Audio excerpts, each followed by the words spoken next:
اللہ نے تو پہلے دن ہی سٹیمپ کر کے بھیجا کہ یہ میرا رسول ہے صلی اللہ علیہ وآلہ وسلم، پہلے دن مہر لگا کر بھیجا محمد الرسول اللہ صلی اللہ علیہ وآلہ وسلم۔ میں نے کہا یہ تصور ہمارے درمیان کہاں سے داخل کیا گیا کہ حضور 40 سال کے ہوئے تو نبی بنے؟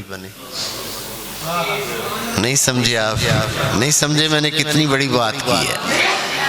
یہ کہاں سے ہماری کتابوں میں آ گیا؟ ہم پڑھتے ہیں اسکول کالج میں حضور 40 سال کے ہوئے تو نبی بنے۔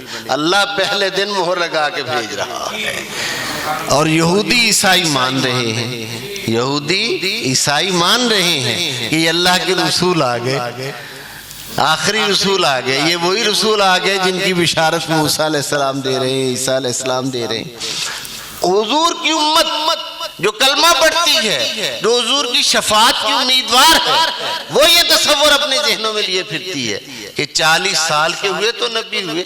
40 سال میں کے بعد اظہار نبوت ہوا ہے، 40 سال کے بعد اپنے نبی ہونے کو پبلکلی ظاہر کیا گیا ہے، دعوت دی گئی ہے اسلام کی کہ آؤ میری طرف، میں اللہ کا رسول ہوں۔ نبی بنانے کی بات نہیں ہے، نبی تو دنیا میں شان نبوت کے ساتھ ہی تشریف لائے حضور صلی اللہ علیہ وآلہ وسلم، اور ہر نبی دنیا میں شان نبوت اور رسالت کے ساتھ تشریف لاتا ہے۔